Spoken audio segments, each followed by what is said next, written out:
All right, we are coming up on 8 o'clock. Well, we're just past it. Never mind that. Details. Anyway, welcome back. This is our third night reading from Bram Stoker's Dracula. So, we've got a lot ahead of us yet. So settle in, get comfortable, and let's get started. So last time, we saw, presumably, the end of poor John. He was certainly in well over his head, and saw things probably best left unseen. But his little peek behind the curtain provided us with some details and familiar lore that those of us who have been keeping tabs of various, vampire idiosyncrasies may have recognized. And so, with his presumable end, but we're not sure yet, but it's just where the journal stopped, at least, for the time being.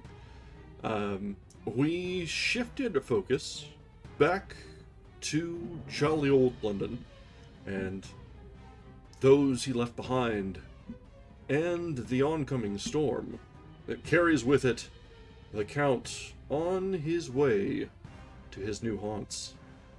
So, tonight we will probably see that landfall, and we'll also see what sort of antics the assorted cast and crew are going to get up to.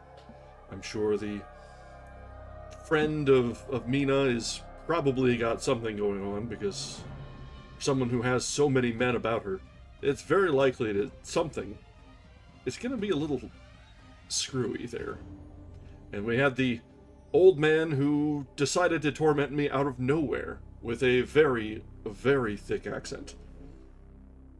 Which was altogether unexpected. Well, I say it's unexpected, but I swear, every time we pick up something, someone, somewhere, will come at me with a vengeance, with some random accent, random dialect, that will destroy me.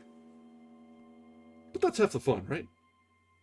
Alright, so, let's go ahead and get back to Dracula, starting from Chapter 7, and yes, I might be cursed, honestly. Or I'm just subconsciously choosing things that I know will have those. Honestly, for as many things as I go into blind, it's shocking how often we find things with absolutely cursed accents. But it's fun. It adds the charm. Alright, so, Chapter 7. Cutting from the Daily Graph. 8th of August. Pasted in Mina Murray's journal. From a correspondent. Whitby. One of the greatest and suddenest storms on record had just been experienced here, with results both strange and unique.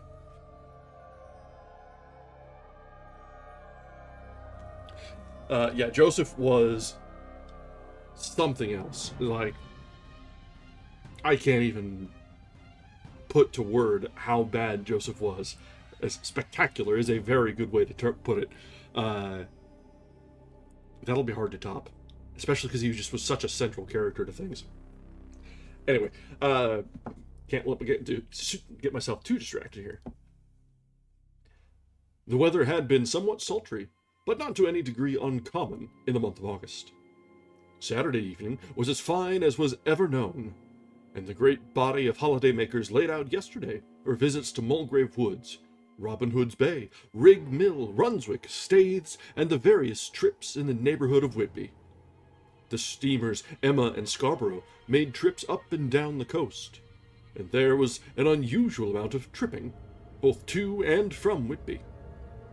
The day was unusually fine, till the afternoon, when some of the gossips who frequent the East Cliff churchyard, and from that commanding eminence watch the wide sweep of sea visible to the north and east, called attention to a sudden show of mares' tails, high in the sky to the northwest. The wind was then blowing from the southwest, in the mild degree which in barometrical language is ranked number 2, light breeze. The Coast Guard, on duty, at once made report, and one old fisherman, who for more than half a century has kept watch on weather signs from the East Cliff, foretold in an emphatic manner the coming of a sudden storm. The approach of sunset was so very beautiful, so grand in its masses of splendidly colored clouds, that there was quite an assemblage on the walk along the cliff in the old churchyard to enjoy the beauty. Before the sun dipped below the black mass of Kettleness, standing boldly athwart the western sky, its downward way was marked by myriad clouds of every sunset color, flame, purple, pink, green, violet, and all the tints of gold, with here and there masses not large, but of seemingly absolute blackness, in all sorts of shapes, as well outlined as colossal silhouettes. The experience was not lost on the painters, and doubtless some of the sketches of the prelude to the great storm will grace the R.A. and the R.I. walls in May next. More than one captain made up his mind then and there that his cobble, or his mule, as they termed the different classes of boats, would remain in the harbor till the storm had passed. The wind fell away entirely during the evening, and at midnight there was a dead calm, a sultry heat, and that prevailing intensity which, on the approach of thunder, affects persons of a sensitive nature. There were but few lights in sight at sea, for even the coasting steamers, which usually hug the shore so closely, kept well to seaward, and but few fishing boats were in sight. The only sail noticeable was a foreign schooner with all sails set, which was seemingly going westwards. The foolhardiness or ignorance of her officers was a prolific theme for comment whilst she remained in sight, and efforts were made to signal her to reduce sail in face of her danger. Before the night shut down, she was seen with sails idly flapping as she gently rolled on the undulating swell of the sea, as idle as a painted ship upon a painted ocean. Shortly before 10 o'clock, the stillness of the air grew quite oppressive, and the silence was so marked that the bleating of a sheep inland or the barking of a dog in the town was distinctly heard, and the band on the pier, with its lively French air, was like a discord in the great harmony of nature's silence. A little after midnight came a strange sound from over the sea, and high overhead the air began to carry a strange, faint, hollow booming. Then, without warning, the tempest broke, with a rapidity which, at the time, seemed incredible, and even afterwards is impossible to realize. The whole aspect of nature at once became convulsed. The waves rose in growing fury, each overtopping its fellow, till, in a very few minutes, the lately glassy sea was like a roaring and devouring monster. White-crested waves beat madly on the level sands and rushed up the shelving cliffs. Others broke over the piers, and with their spume swept the lanthorns of the lighthouse which rise from the end of either pier of Whitby Harbor. The wind roared like thunder, and blew with such force that it was with difficulty that even strong men kept their feet, or clung with grim clasp to the iron stanchions. It was found necessary to clear the entire piers from the mass of onlookers, or else the fatalities of the night would have been increased manifold. To add to the difficulties and dangers of the time, masses of sea fog came drifting inland, white, wet clouds which swept by in a ghostly fashion, so dank and damp and cold that it needed but little effort of imagination to think that the spirits of those lost at sea were touching their living brethren with the clammy hands of death. And many a one shuddered as the wreaths of sea mist swept by. At times the mist cleared, and the sea for some distance could be seen in the glare of the lightning, which now came thick and fast, followed by such sudden peals of thunder that the whole sky overhead seemed trembling under the shock of the footsteps of the storm. Some of the scenes thus revealed were of immeasurable grandeur and of absorbing interest. The sea running mountains high through skywards, with each wave mighty masses of white foam, which the tempest seemed to snatch at and whirl away into space. Here and there a fishing boat, with a rag of sail running madly for shelter before the blast. Now and again the white wings of a storm-tossed seabird.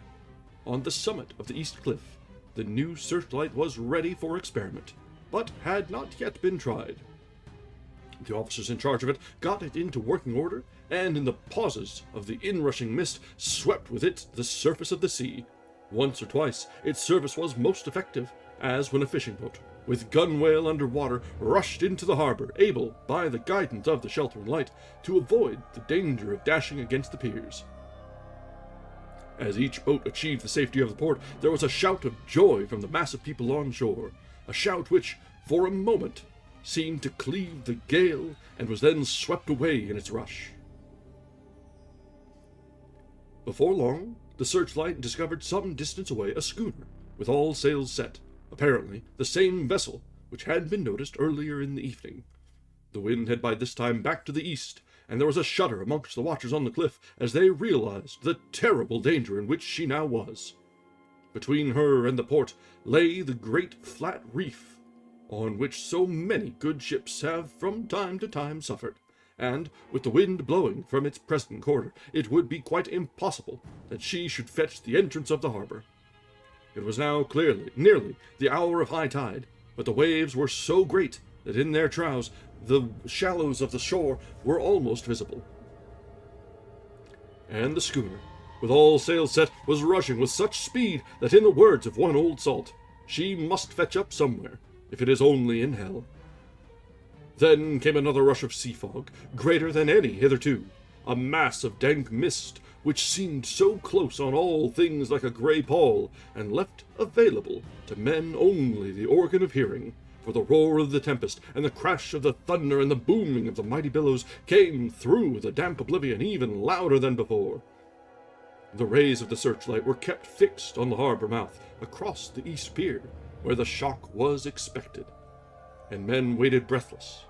The wind suddenly shifted to the northeast, and the remnant of the sea fog melted in the blast, and then, mirabile, dictu, between the piers, leaping from wave to wave as it rushed, at headlong speed, swept the strange schooner before the blast, with all sails set, and gained the safety of the harbor.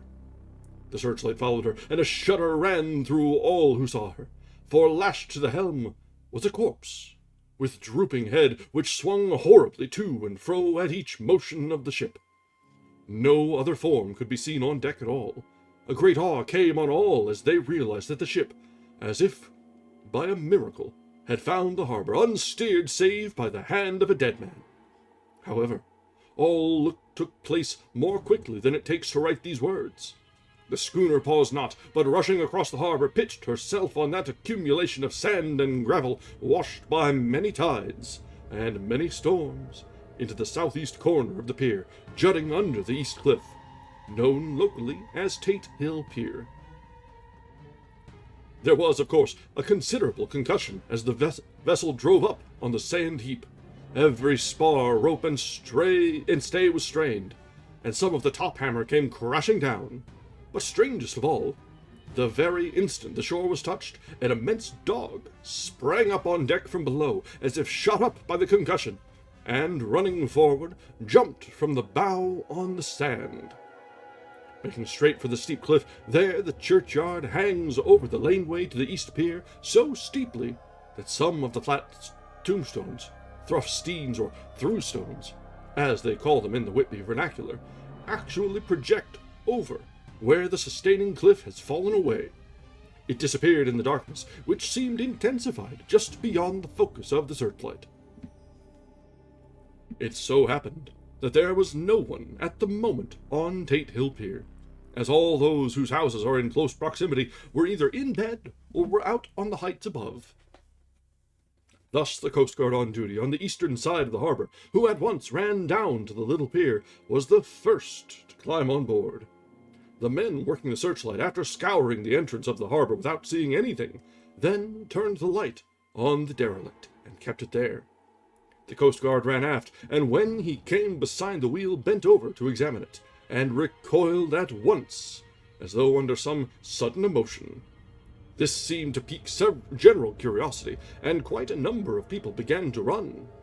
It is a good way round from the west cliff by the drawbridge to Tate Hill Pier, but your correspondent is a fairly good runner, and came well ahead of the crowd. When I arrived, however, I found already assembled on the pier a crowd, whom the Coast Guard and police refused to allow to come on board. By courtesy of the chief boatman, I was, as your correspondent, permitted to climb on deck, and was one of a small group who saw the dead seaman whilst actually lashed to the wheel. It was no wonder that the Coast Guard was surprised, or even awed, for not often can such a sight have been seen. The man was simply fastened by his hands, tied one over the other, to a spoke of the wheel. Between the inner hand and the wood was a crucifix, the set of beads on which it was fastened being around both wrists and wheel, and all kept fast by the binding cords. The poor fellow may have been seated at one time, but the flapping and buffeting of the sails had worked through the rudder of the wheel and dragged him to and fro, so that the cords, with which he was tied, had cut the flesh to the bone. Accurate note was made of the state of things, and a doctor, Surgeon J. M. Caffin, of 33 East Elliot Place, who came immediately after me, declared, after making examination, that the man must have been dead for quite 2 days.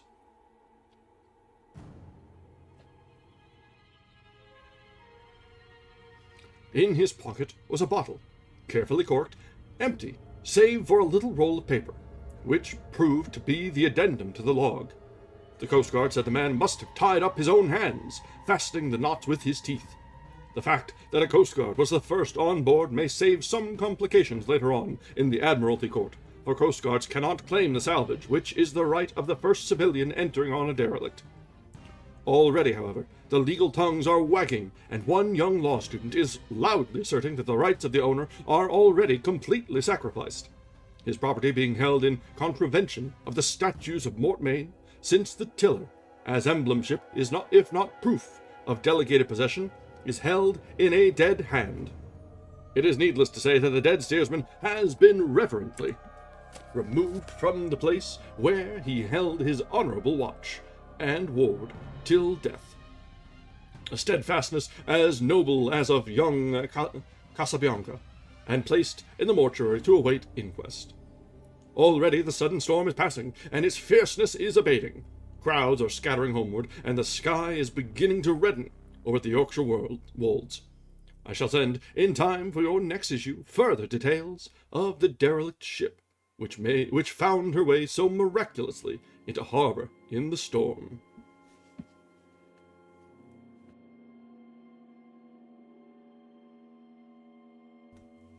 That was a long stretch of a newspaper clipping, but it did give a good chance to exercise the broadcaster tone. It's been some time since we've been able to pull that one out. It's just a slightly different register, and it's kind of fun to pull that one out from time to time. Not good for general narration, but when you're reading the news, nothing could be closer to home.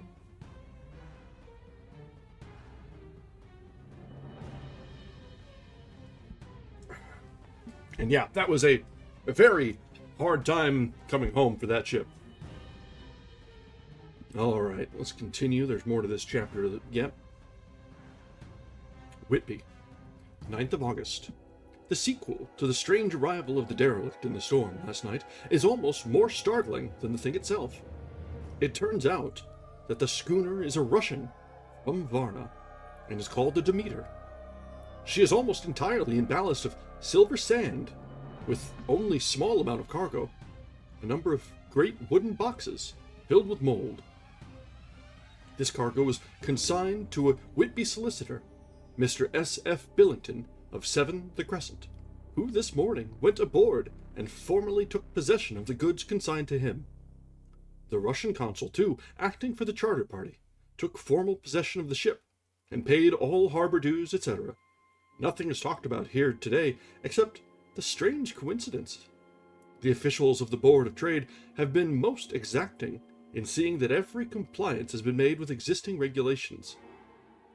As the matter is to be a 9 days wonder, they are evidently determined that there shall be no cause of after complaint. A good deal of interest was abroad concerning the dog which landed when the ship struck, and more than a few of the members of the SPCA, which is very strong in Whitby, have tried to befriend the animal. To the general disappointment, however, it was not to be found. It seems to have disappeared entirely from the town. It may be that it was frightened and made its way onto the moors, where it is still hiding in terror. There are some who look with dread on such a large dog, or on such a possibility, lest later on it should in itself become a danger, for it is evidently a fierce brute. Early this morning, a large dog, a half-bred mastiff belonging to a coal merchant close to Tate Hill Pier, was found dead in the roadway, opposite to its master's yard. It had been fighting, and manifestly had had a savage opponent, for its throat was torn away, and its belly was slit open as if with a savage claw. Oh, I didn't realize that was inspired by the circumstances of an actual wreck. Cool, cool.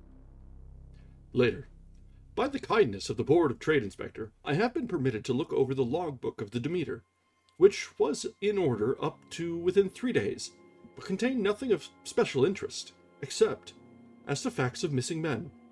The greatest interest, however, is with regard to the paper found in the bottle, which was today produced at the inquest, and a more strange narrative than the two between them unfolded has not been my lot to come across.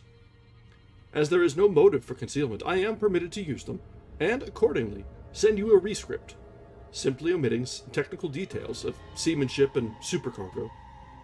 It almost seems as though the captain had been seized with some kind of mania before he had got well into blue water, and that this had developed persistently throughout the voyage. Of course, my statement must be taken cum grano, since I am writing from the dictation of a clerk of the Russian Council, who kindly translated for me, time being short. Log of the Demeter, Varna to Whitby. Written 18 July. Things so strange happening that I shall keep accurate note henceforth till we land. On 6 July, we finished taking in cargo, silver sand and boxes of earth. At noon set sail, east wind, fresh, crew 5 hands, 2 mates, cook, and myself, captain. On 11 July, at dawn, entered Bosphorus, boarded by Turkish customs officers, bakshish, all correct, underway at 4 p.m. On 12th July, through Dardanelles, more customs officers and flagboat of guarding squadron, bakshish again. Work of officers thorough but quick. Want us off soon. At dark, passed into archipelago. On 13 July, passed Cape Matapan. Crew dissatisfied about something. Seemed scared, but would not speak out. On 14 July, was somewhat anxious about crew. Men all steady fellows, who sailed with me before. Mate could not make out what was wrong. They only told him there was something, and crossed themselves. Mate lost temper with one of them that day, and struck him. Expected fierce quarrel, but all was quiet. On 16 July, mate reported in the morning that one of the crew, Petrovsky, was missing. Could not account for it. Took larboard watch 8 bells last night. Was relieved by Abramov, but did not go to bunk. Men more downcast than ever.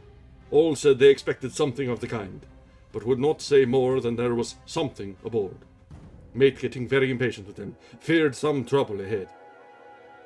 On 17 July, yesterday one of the men, Olgarin, came to my cabin, and in an awestruck way confided to me that he thought there was a strange man aboard the ship.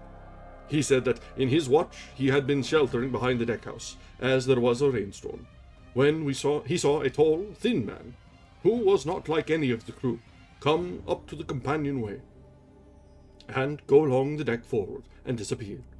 He followed cautiously, but when he got to bows found no one, and the hatchways were all closed. He was in a panic of superstitious fear, and I am afraid the panic may spread. To allay it, I shall today search entire ship, carefully, from stern to stern.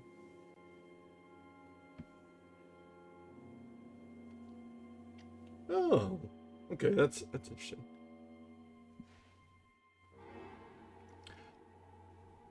So, bakshish is an expected bribe.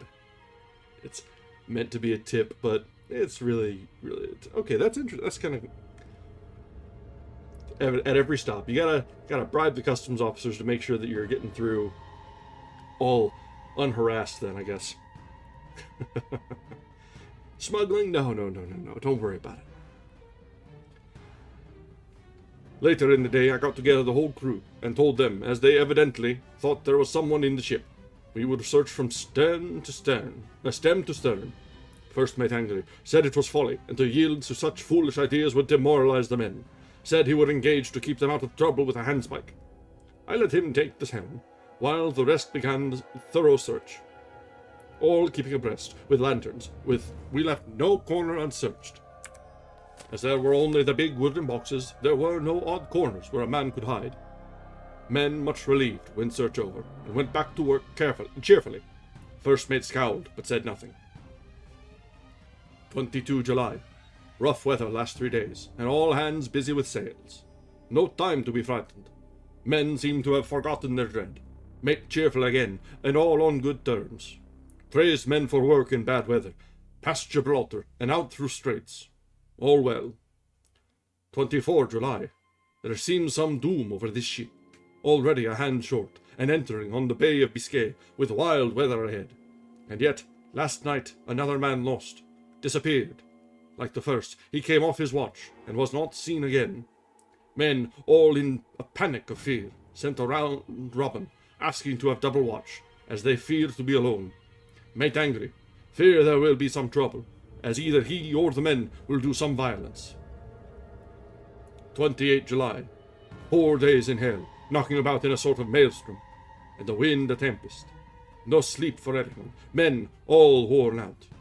Hardly know how to set a watch, since no one fit to go on. Second mate volunteered to steer and watch, and let men snatch a few hours' sleep. Wind abating, seas still terrific, but feel them less, as ship is steadier. 29 July. Another tragedy. Had single watch tonight, as crew too tired to double. When morning watch came on deck, could find no one except steersman. Raised outcry, and all came on deck.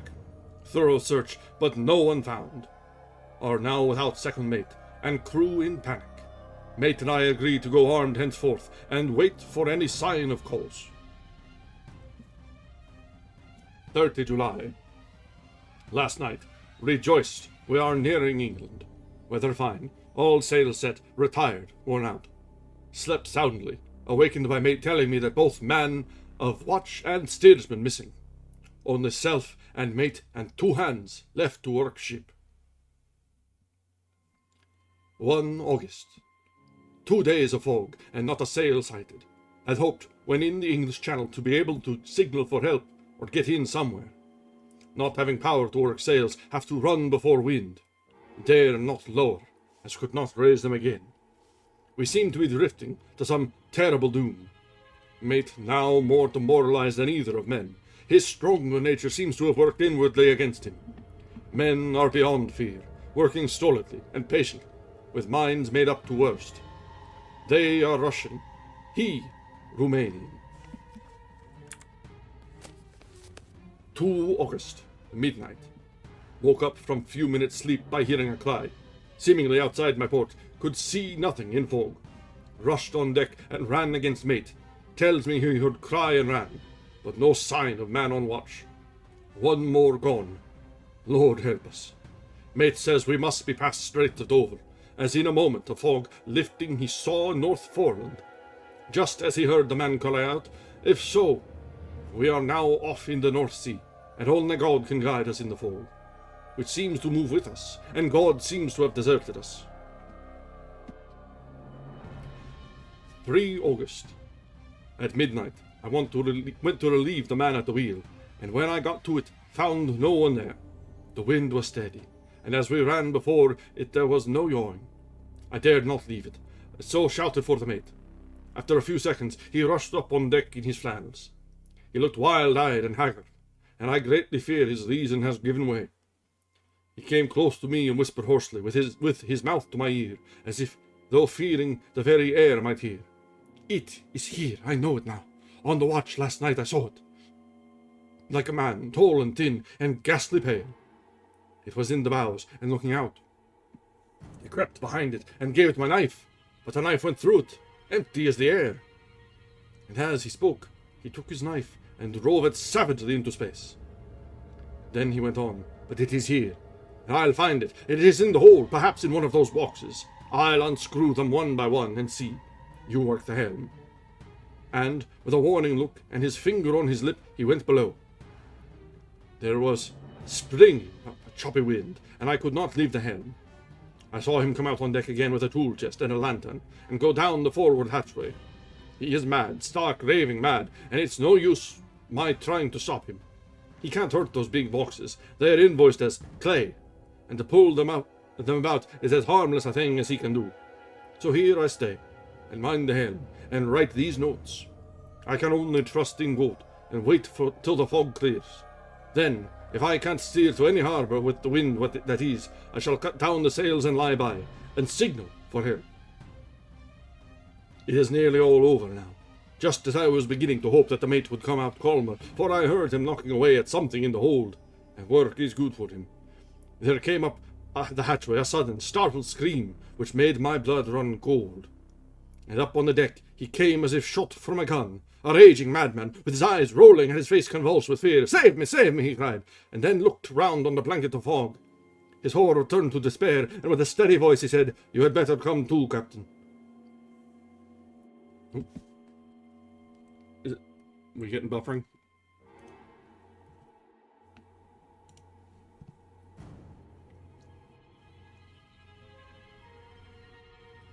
Let me double check. I haven't dropped any frames, so maybe YouTube is just being persnickety. How are we looking? We have bad buffering going on, or is it caught back up? My monitor looks good, but... okay. Alright, let's just run it back a little bit. It is nearly all over now, just as I was beginning to hope that the mate would come out calmer, for I heard him knocking away at something in the hold. Work is good for him. There came up the hatchway a sudden, startled scream, which made my blood run cold, and up on the deck he came as if shot from a gun, a raging madman, with his eyes rolling and his face convulsed with fear. Save me, he cried, and then looked round on the blanket of fog. His horror turned to despair, and in a steady voice he said, You had better come too, Captain, before it is too late. He is there. I know the secret now. The sea will save me from him, and it is all that is left. Before I could say a word, or move forward to see him, he sprang on the bulwark and deliberately threw himself into the sea. I suppose I know the secret too, now. It was this madman who had got rid of the men one by one, and now he has followed them himself. God help me. How am I to account for all these horrors when I get to port? When I get to port? Will that ever be? 4 August. Still fog, which the sunrise cannot pierce. I know there is sunrise, because I am a sailor. Why else, I know not. I dared not go below. I dared not leave the helm. So here all night I stayed, and in the dimness of the night I saw it. Him! God forgive me, but the mate was right to jump overboard. It was better to die like a man. To die like a sailor in blue water no man can object. But I am captain, and I must not leave my ship. But I shall baffle this fiend or monster, for I shall tie my hands to the wheel when my strength begins to fail, and along with them I shall tie that which it, dare not touch. And then, come good wind or foul, I shall save my soul, and my honor as a captain. I am growing weak, and the night is coming on. If he can look me in the face again, I may not have time to act. If we are wrecked, mayhap this bottle may be found, and those who find may understand. If not, well, then all men shall know that I have been true to my trust. God and the Blessed Virgin and the saints help a poor ignorant soul trying to do his duty. Of course, the verdict was an open one. There is no evidence to adduce, and whether or not the man himself committed the murders, there is now none to say. The folk here hold almost universally that the captain is simply a hero, and he is to be given a public funeral. Already it is arranged that his body is to be taken with a train of boats up the Esk for a piece, and then brought back to Tate Hill Pier and up the Abbey steps for he is to be buried in the churchyard on the cliff. The owners of more than 100 boats have already given in their names as wishing to follow him to the grave. No trace has ever been found of the great dog, at which there is much mourning, for which public opinion in its present state he would, I believe, be adopted by the town. Tomorrow will see the funeral, and so will end this one more mystery of the sea.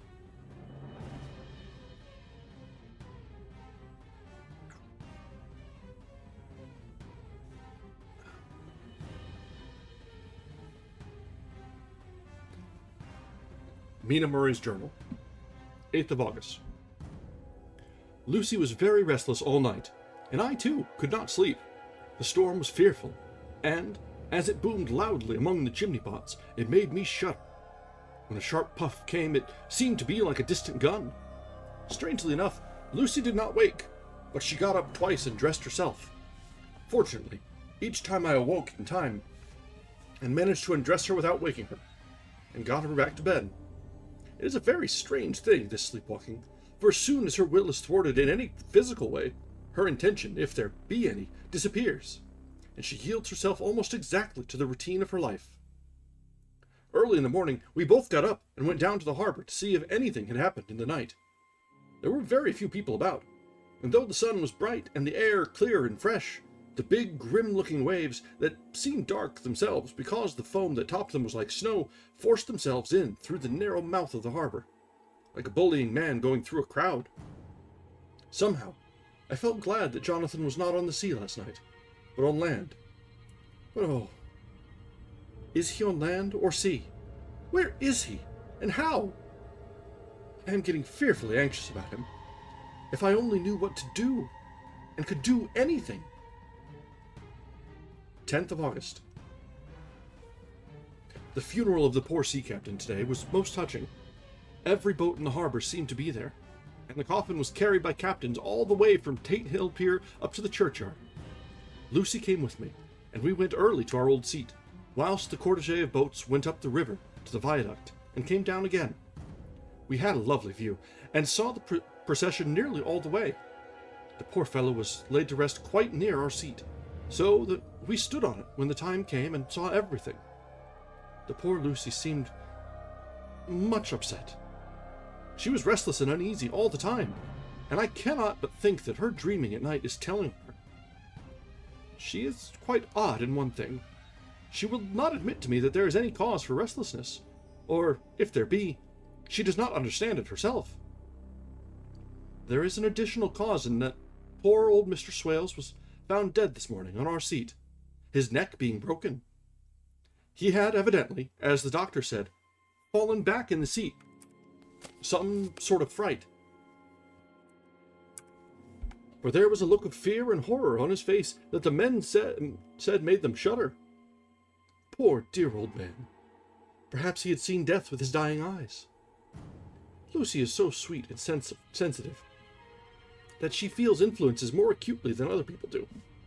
Just now, she was quite upset by a little thing which I did not much heed, though I am myself very fond of animals. One of the men who came up here often to look for the boats was followed by his dog. The dog is always with him. They are both quiet persons, and I never saw the man angry, nor heard the dog bark. During the service, the dog would not come to his master, who was on the seat with us, but kept a few yards off, barking and howling. Its master spoke to it gently, and then harshly, and then angrily, but it would neither come nor cease to make a noise. It was in a sort of fury, with its eyes savage, and all its hairs bristling out like a cat's tail when puss is on the warpath. Finally, the man too got angry, and jumped down and kicked the dog, and then took it by the scruff of the neck, and half dragged it and half threw it on the tombstone, on which the seat is fixed. The moment it touched the stone, the poor thing became quiet, and fell all into a tremble. It did not try to get away, but crouched down, quivering and cowering, and was in such a pitiable state of terror that I tried, though without effect, to comfort it. Lucy was full of pity too, but she did not attempt to touch the dog, but looked at it in an agonized sort of way. I greatly fear that she is too supersensitive a nature to go through the world without trouble. She will be dreaming of this tonight, I am sure. The whole agglomeration of things. The ship steered into port by a dead man. His attitude, tied to the wheel with a crucifix and beads. The touching funeral, the dog, now furious and now in terror, will all afford material for her dreams. I think it will be best for her to go to bed tired out physically, so I shall take her for a long walk by the cliffs, to Robin Hood's Bay and back. She ought not to have much inclination for sleepwalking then. That brings us to the end of Chapter 7. So we've seen the landfall, the Demeter with its final trip, at least probably final trip. The captain and all hands lost. And there was one passenger who may not have been on the register, that we are certain of, but definitely was the cause of all of the missing crew, one by one on the watch. You know, snacks for the road. Alright, let's continue on. We'll probably have to take a pause midway through this chapter if we find a stopping point. We're kind of settling into a 3-chapter per night rotation for this, and unfortunately that means the halfway point tends to end up mid-chapter. But also, happily, these chapters are broken up in journal format, so we'll come to a day break at some point, and that'll fit pretty well. So, Chapter 8, Mina Murray's Journal. Same day, 11 o'clock p.m. Oh, but I am tired. If it were not that I had made my diary a duty, I should not open it tonight. We had a lovely walk. Lucy, after a while, was in gay spirits, owing, I think, to some dear cows who came nosing towards us in a field close to the lighthouse, and frightened the wits out of us. I believe we forgot everything except, of course, personal fear, and it seemed to wipe the slate clean and give us a fresh start. We had a capital, severe tea at Robin Hood's Bay in a sweet little old-fashioned inn, with a bow window right over the seaweed-covered rocks on the strand. I can only imagine that a severe tea is a spiked tea.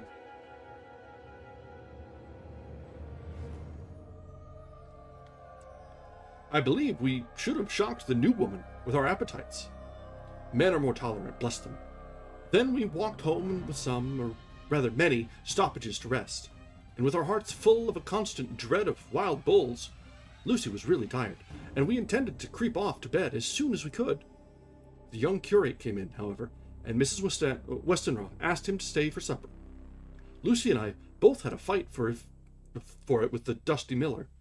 I know it was a hard fight on my part, and I am quite heroic. I think that someday the bishops must get together and see about breeding up a new class of curates, who don't take supper, no matter how they may be pressed to, and who will know when girls are tired. Lucy is asleep and breathing softly. She has more color in her cheeks than usual, and looks, oh, so sweet. Large, that makes sense, okay. If Mr. Holmwood fell in love with her seeing her only in the drawing room, I wonder what he would say if he saw her now. Some of the new women writers will someday start an idea that men and women should be allowed to see each other asleep before proposing or accepting. But I suppose that the new woman won't condescend in future to accept. She will do the proposing herself, and a nice job she will make of it too. There's some consolation in that. I am so happy tonight, because dear Lucy seems better. I really believe she has turned the corner, and that we are over her troubles with dreaming. I should be quite happy if I only knew if Jonathan, God bless and keep him.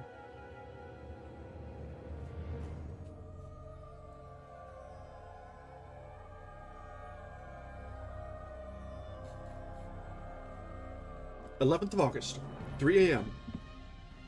Diary again. No sleep now, so I may as well write. I'm too agitated to sleep. We have had such an adventure, such an agonizing experience. I fell asleep as soon as I had closed my diary. Suddenly, I became broad awake, and sat up with a horrible sense of fear upon me, and of some feeling of emptiness around me. The room was dark, so I could not see Lucy's bed. I stole across and felt for her. The bed was empty. I lit a match and found that she was not in the room.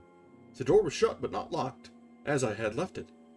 I feared to wake her mother, who has been more than usually ill lately, so threw on some clothes and got ready to look for her. As I was leaving the room, it struck me that the clothes she wore might give me some clue as to her dreaming intention. Dressing gown would mean house, dress outside. Dressing gown and dress were both in their places. Thank God, I said to myself, she cannot be far, as she is only in her nightdress. I ran downstairs and looked in the sitting room. Not there. Then I looked in all the other open rooms of the house, with an ever-growing fear chilling my heart. Finally, I came to the hall door and found it open. It was not wide open, but the catch of the lock had not caught. The people of the house are careful to lock the door every night, so I feared that Lucy must have gone out as she was. There was no time to think of what might happen. A vague, overmastering fear obscured all details. I took a big, heavy shawl and ran out. The clock was striking 1 as I was in the crescent, and there was not a soul in sight. I ran along the north terrace, but could see no sign of the white figure which I expected.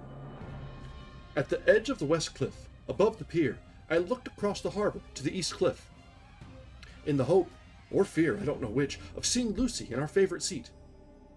There was a bright full moon, with heavy black driving clouds, which threw the whole scene into a fleeting diorama of light and shade as they sailed across.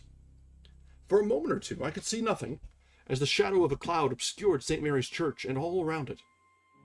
Then, as the cloud passed, I could see the ruins of the abbey coming into view, and as the edge of a narrow band of light, as sharp as a sword cut, moved along, the church and the churchyard became gradually visible.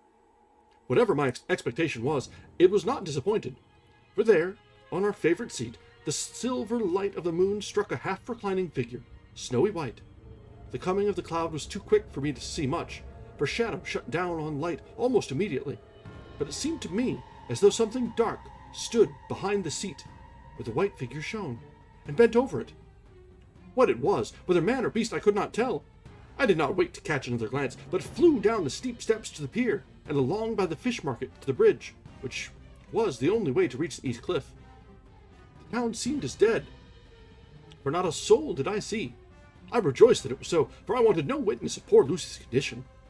The time and distance seemed endless, and my knees trembled, and my breath came labored as I toiled up the endless steps to the abbey. I must have gone fast, and yet it seemed to me as if my feet were weighted with lead, and as though every joint in my body were rusty.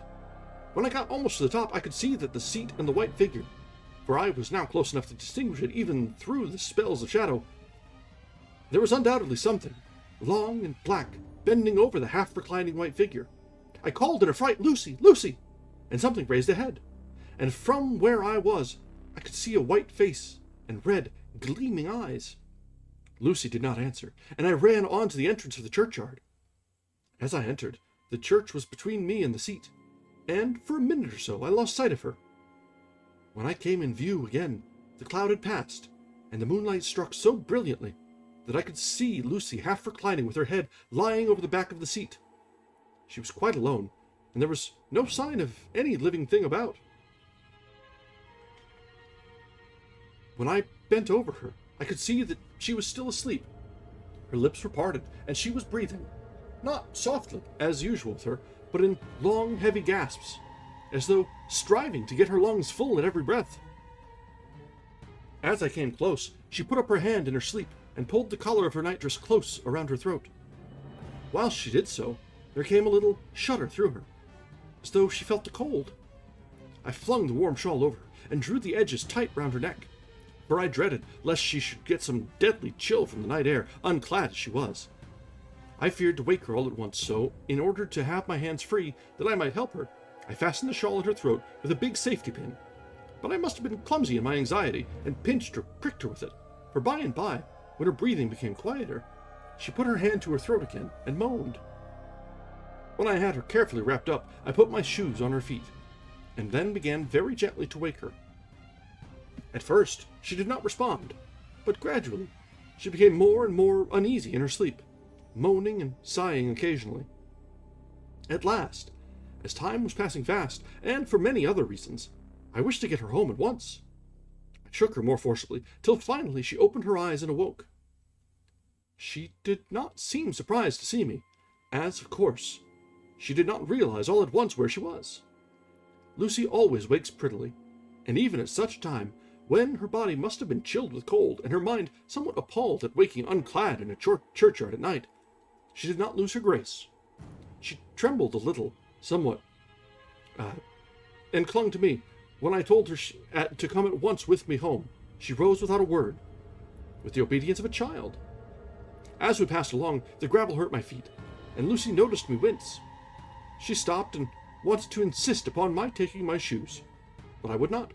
However, when we got to the pathway outside the church, there was a puddle of water remaining from the storm. I daubed my feet with mud, using each foot in turn on the other, so that as we went home, no one, in case we should meet anyone, should notice my bare feet. Fortune favored us, and we got home without meeting a soul. Once we saw a man who seemed not quite sober, passing along a street in front of us, but we hid in a door till he had appeared up an opening, such as there are here, steep little closes, or wynds, as they call them in Scotland. My heart beat so loud all the time that sometimes I thought I should faint. I was filled with anxiety about Lucy, not only for her health, lest she should suffer from the exposure, but also for her reputation, in case the story should get wind. When we got in, and had washed our feet, and had said a prayer of thankfulness together, I tucked her into bed. Before falling asleep, she asked, even implored me, not to say a word to anyone, or even her mother, about her sleepwalking adventure. I hesitated at first to promise, but on thinking of the state of her mother's health, and how the knowledge of such a thing would fret her, and thinking, too, of how such a story might become distorted, nay, infallibly would, in case it should leak out, I thought it wiser to do so. I hope I did right. I have locked the door, and the key is tied to my wrist, so perhaps I shall not again be disturbed. Lucy is sleeping soundly. The reflex of the dawn is high and far over the sea. Same day, noon. All goes well. Lucy slept till I woke her, and seemed not to have even changed her side. The adventure of the night does not seem to have harmed her. On the contrary, it has benefited her, for she looks better this morning than she has done for weeks. I am sorry to notice that my clumsiness with the safety pin hurt her. Indeed, it might have been serious, for the skin of her throat was pierced. I must have pinched up a piece of loose skin and have transfixed it, for there are two little points, red points like pinpricks. And the band of her nightdress has a drop of blood. When I apologized and was concerned about it, she laughed and petted me, and said she did not even feel it.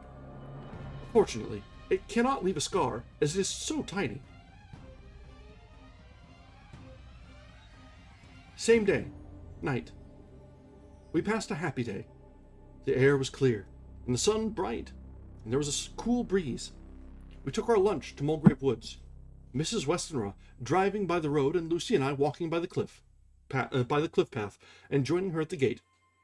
I felt a little sad myself, for I could not but feel how absolutely happy it would have been had Jonathan been with me. But there, I must only be patient. In the evening we strolled in the casino terrace, and heard some good music by Spohler and Mackenzie, and went to bed early. Lucy seems more restful than she has been for some time, and fell asleep at once. I shall lock the door and secure the key the same as before, though I do not expect any trouble tonight.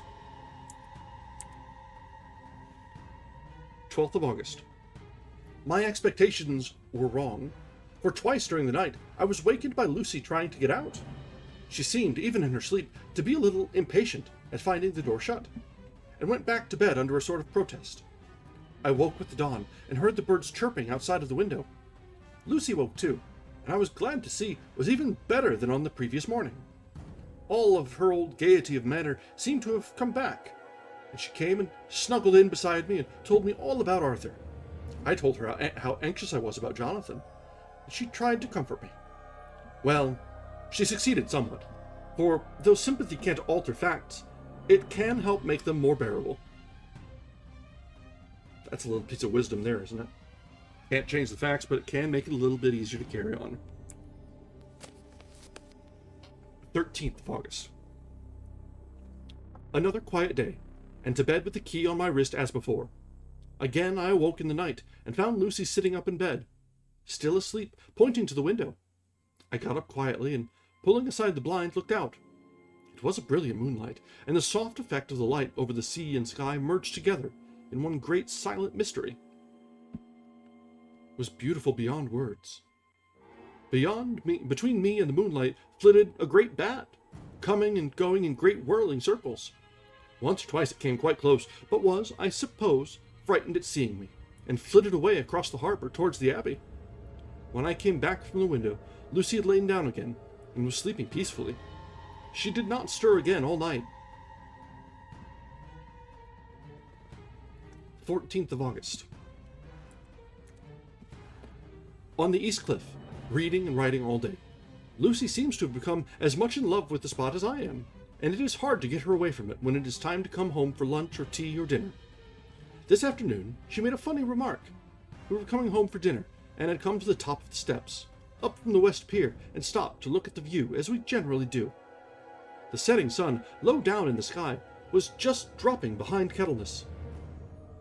The red light was thrown over on the East Cliff, and the old abbey, and seemed to bathe everything in a beautiful rosy glow. We were silent for a while, and suddenly Lucy murmured as if to herself, "His red eyes again. They are just the same." It was such an odd expression, coming apropos of nothing, that it quite startled me. I slewed round a little, so as to see Lucy well without seeming to stare at her, and saw that she was in a half-dreamy state, with an odd look on her face that I could not quite make out. So I said nothing, but followed her eyes. She appeared to be looking over at our own seat, whereon was a dark figure seated alone. I was a little startled myself, for it seemed for an instant as if the stranger had great eyes like burning flames. But a second look dispelled the illusion. The red sunlight was shining on the windows of St. Mary's Church behind our seat, and as the sun dipped there was just sufficient change in the refraction and reflection to make it appear as if the light moved. I called Lucy's attention to the peculiar effect, and she became herself with a start. But she looked sad all the same. It may have been that she was thinking of that terrible night up there. We never refer to it, so I said nothing, and we went home to dinner. Lucy had a headache, and went early to bed. I saw her asleep, and went out for a little stroll myself. I walked along the cliffs to the westward, and was full of sweet sadness, for I was thinking of Jonathan. When, coming home, it was then bright moonlight, so bright that through the front of our part of the crescent was in shadow. Everything could be well seen. I threw up a glance at our window, and saw Lucy's head leaning out. I thought that perhaps she was looking out for me, so I opened my handkerchief and waved it. She did not notice or make any movement whatever. Just then, the moonlight crept round an angle of the building, and the light fell on the window. There distinctly was Lucy with her head lying up against the side of the windowsill and her eyes shut. She was fast asleep, and by her, seated on the windowsill, was something that looked like a good-sized bird. I was afraid she might catch a chill, so I ran upstairs, but as I came into the room, she was moving back to her bed, fast asleep, and breathing heavily. She was holding her hand to her throat, as though to protect it from cold. I did not wake her, but tucked her up warmly. I have taken care that the door is locked and the window securely fastened. She looks so sweet as she sleeps, but she is paler than is her wont, and there's a drawn, haggard look under her eyes which I do not like. I fear she is fretting about something. I wish I could find out what it is. 15th of August. Rose later than usual. Lucy was languid and tired, and slept on after we had been called. We had a happy surprise at breakfast. Arthur's father is better, and wants the marriage offer to come off soon. Lucy is full of quiet joy, and her mother is glad and sorry at once. Later on in the day, she told me the cause. She is grieved to lose Lucy as her very own, but she is rejoiced that she is soon to have someone to protect her. Poor, dear, sweet lady. She confided to me that she has got her death warrant. She has not told Lucy, and made me promise secrecy. Her doctor told her that within a few months at most, she must die, or her heart is weakening. At any time now, even now, a sudden shock would almost be sure to kill her. Ah, we were wise to keep from her the affair of the dreadful night of Lucy's sleepwalking.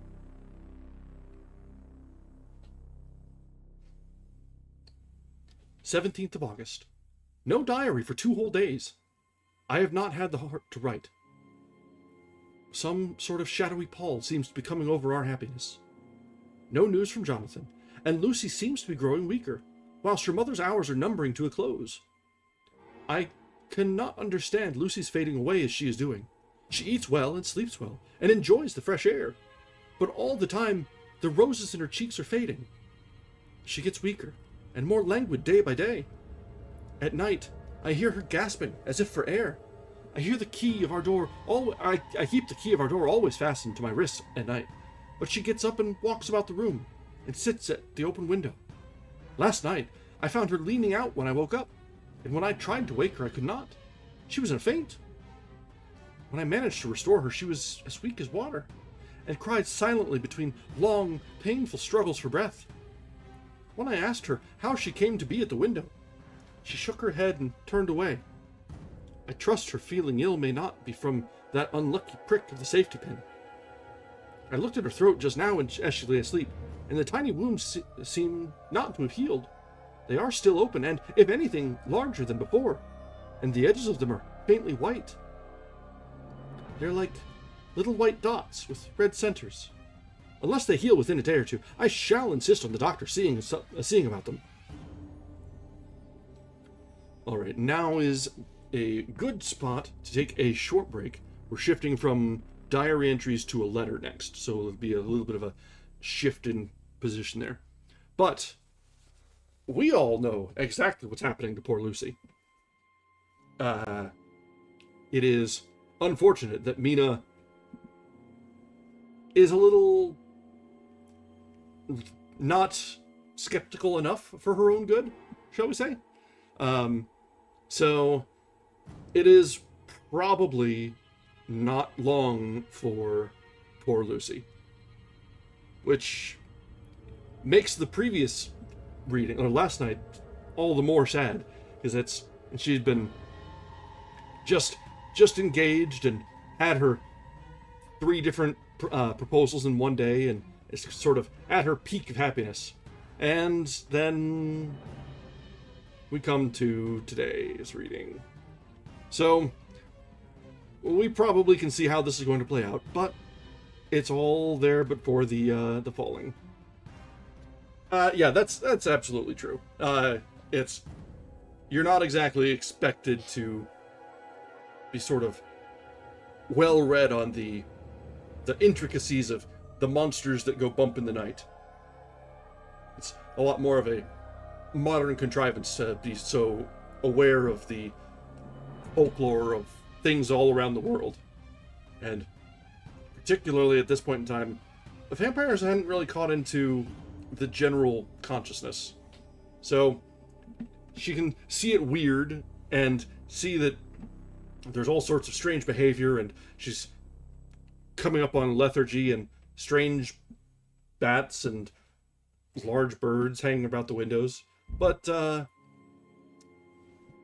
that's seemingly, from the outside in, from a completely ignorant perspective, that's a lot of dots that don't really connect up to make a picture. At least without having some outside knowledge. So we have the benefit of a couple hundred years of this becoming more prevalent.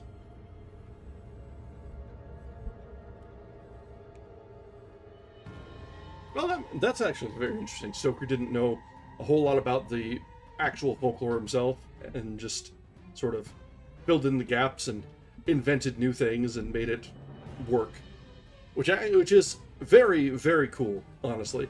To just have it be sort of based in original folklore, but not really, and then take bits and pieces of it, and then all of that becoming effectively canonized, because the Bram Stoker lore of vampires is pretty well accepted as the definitive.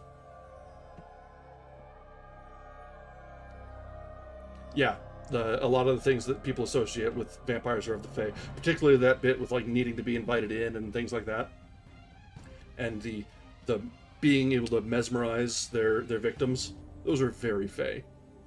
So that the Gaelic heritage definitely shows there. All right, so let's go ahead and take a few minutes break now, top up our drinks, stretch our legs, and we'll be back in just a little bit where we will continue with probably the unfortunate downfall of poor Lucy.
All right, we are back.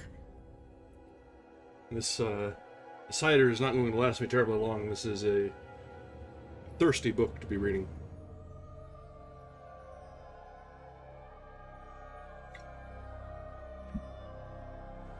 Alright. So, let's dive back in. We've got about half a chapter left of this one, with shifting now from diary entries from Mina to a letter.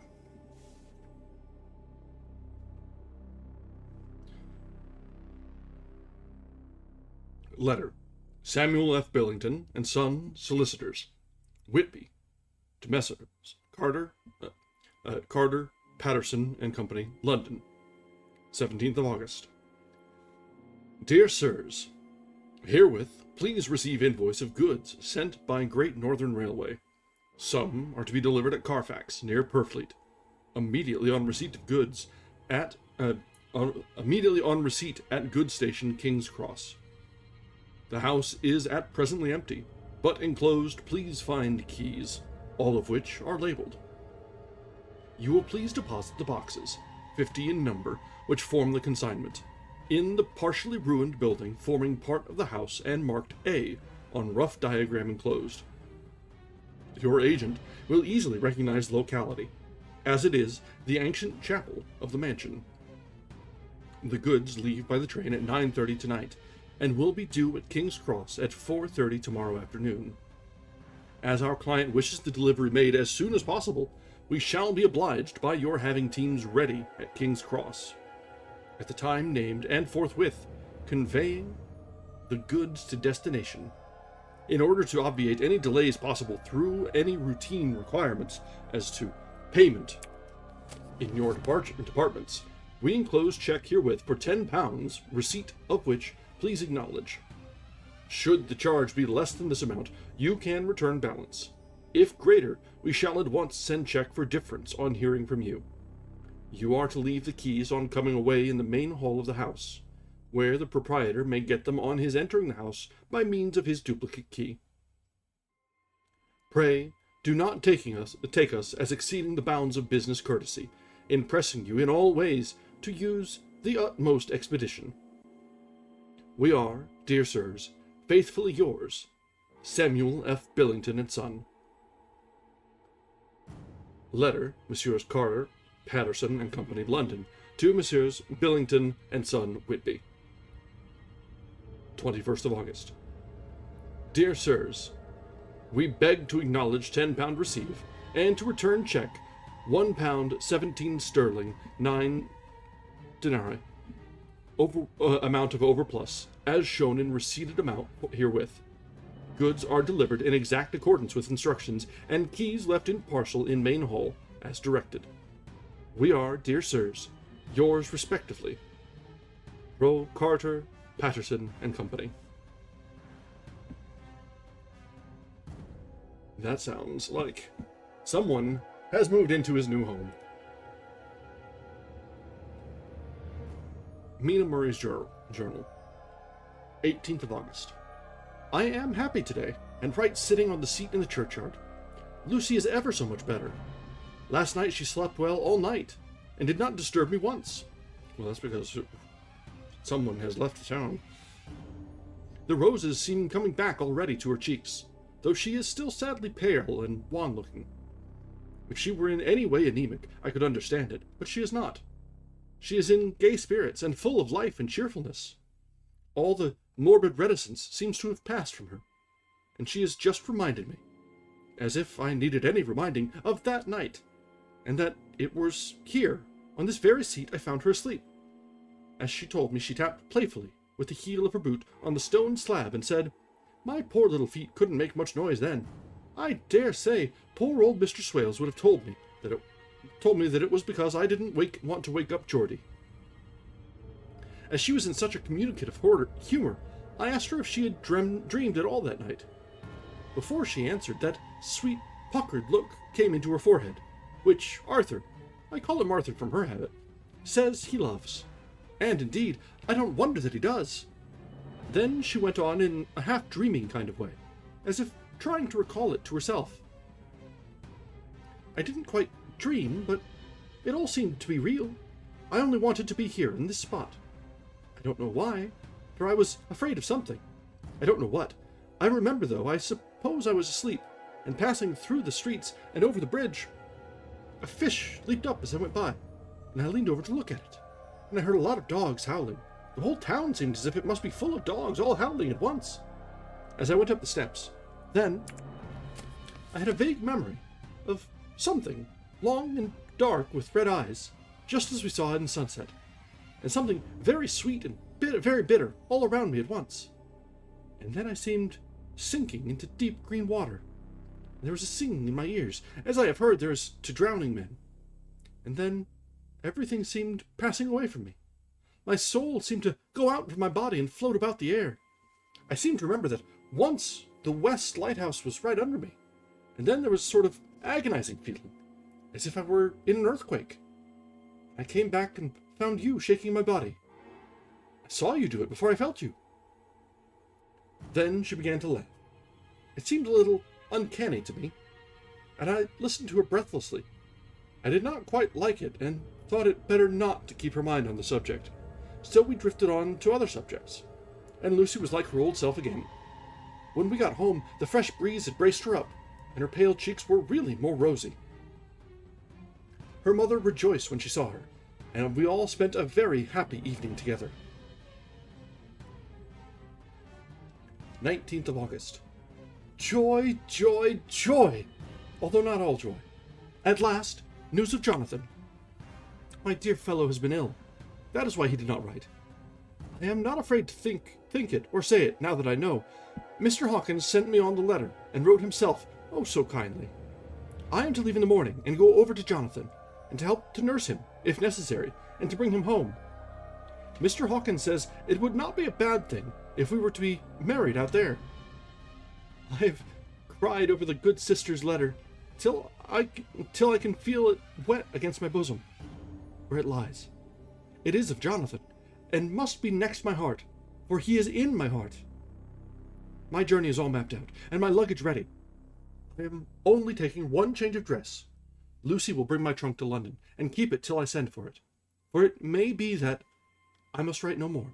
I must keep it to say to Jonathan, my husband. The letter that he has seen and touched must comfort me till we meet. Letter, Sister Agatha, Hospital of St. Joseph and St. Mary, Budapest. To Miss Wilhelmina Murray. I guess, yeah. Wilhelmina would be the long form, Mina would be the short form of Wilhelmina. 12th of August. Dear Madame, I write by desire of Mr. Jonathan Harker, who is himself not strong enough to write, though progressing well, thanks to God and St. Joseph and Saint Mary. He has been under our care for nearly 6 weeks, suffering from a violent brain fever. He wishes me to convey his love, and to say that by this post I write for him to Mr. Peter Hawkins, Exeter, to say, with his dutiful respects, that he is sorry for his delay, and that all of his work is completed. He will require some few weeks' rest in our sanatorium in the hills, but will then return. He wishes me to say that he has not sufficient money with him, and that he would like to pay for his staying here so that others who need shall not be wanting for help. Believe me, yours, with sympathy and all blessings, Sister Agatha. P.S. My patient, being asleep, I open this to let you know something more. He has told me all about you, and that you are shortly to be his wife. All blessings to both. He has had some fearful shock, so says our doctor, and in his delirium his ravings have been dreadful, of wolves and poison and blood, of ghosts and demons. I fear to say of what. Be careful with him always, that there may be nothing to excite him of this kind for a long time to come. The traces of such an illness as his do not lightly die away. We should have written long ago, but we knew nothing of his friends, and there was on him nothing that anyone could understand. He came in the train from Klausenburg, and the guard was told by the station master there that he rushed into the station shouting for a ticket for home. Seeing from his violent demeanor that he was English, they gave him a ticket for the furthest station on the way thither that the train reached.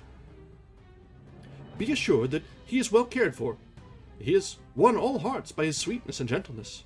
He is truly getting on well, and I have no doubt will, in a few weeks, be all himself. But be careful of him, for safety's sake. There are, I pray God and St. Joseph and St. Mary, many, many happy years for you both. Well, that's not exactly how I expected to hear back from Jonathan, but we'll see whether they're actually able to reunite. And in what form. Dr. Seward's diary. 19th of August. Strange and sudden change in Renfield last night. About 8 o'clock, he began to get excited and sniff about as a dog does when setting.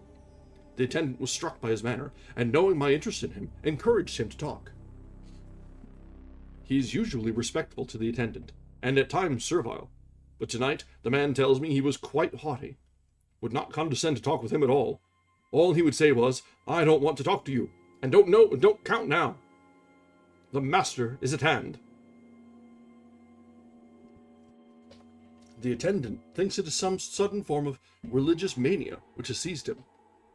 If so, we must look out for squalls, for a strong man with homicidal and religious mania at once might be dangerous.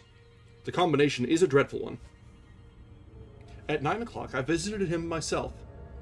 His attitude to me was the same as that to the attendant. In his sublime self-feeling, the difference between myself and attendant seemed to him as nothing. It looks like religious mania, and he will soon think that he himself is God. These infinitesimal distinctions between man and man are too paltry for an omnipotent being. How these madmen give themselves away. The real God taketh heed lest a sparrow fall, but the God created from human vanity sees no difference between an eagle and a sparrow. Oh, if men only knew.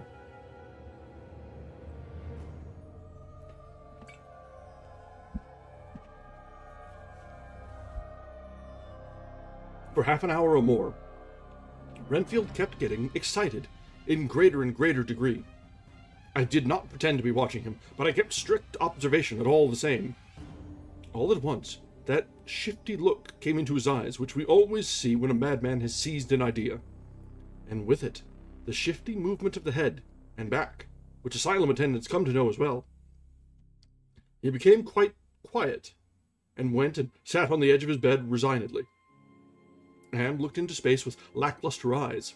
I thought I would find out if his apathy were real or only assumed, and tried to lead him to talk of his pets, a theme which had never failed to excite his attention. At first he made no reply, but at length said testily, "Bother them all! I don't care a pin about them!" "What?" I said. "You don't mean to tell me you don't care about spiders?"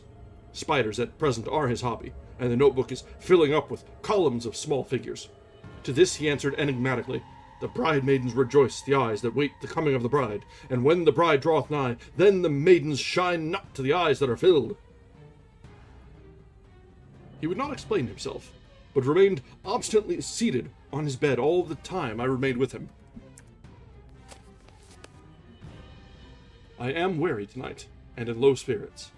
I cannot but think of Lucy, and how different things might have been. If I don't sleep at once, plural, the modern Morpheus, C2HCl3O, H2O. I must be careful not to let it grow into a habit. No, I shall take none tonight. I have thought of Lucy, and I shall not dishonor her by mixing the two. If need be, tonight shall be sleepless. Later. Glad I made the resolution. Gladder that I kept to it. I had lain tossing about, and had heard the clock strike only twice, when the night watchman came to me, sent up from the ward, to say that Renfield had escaped.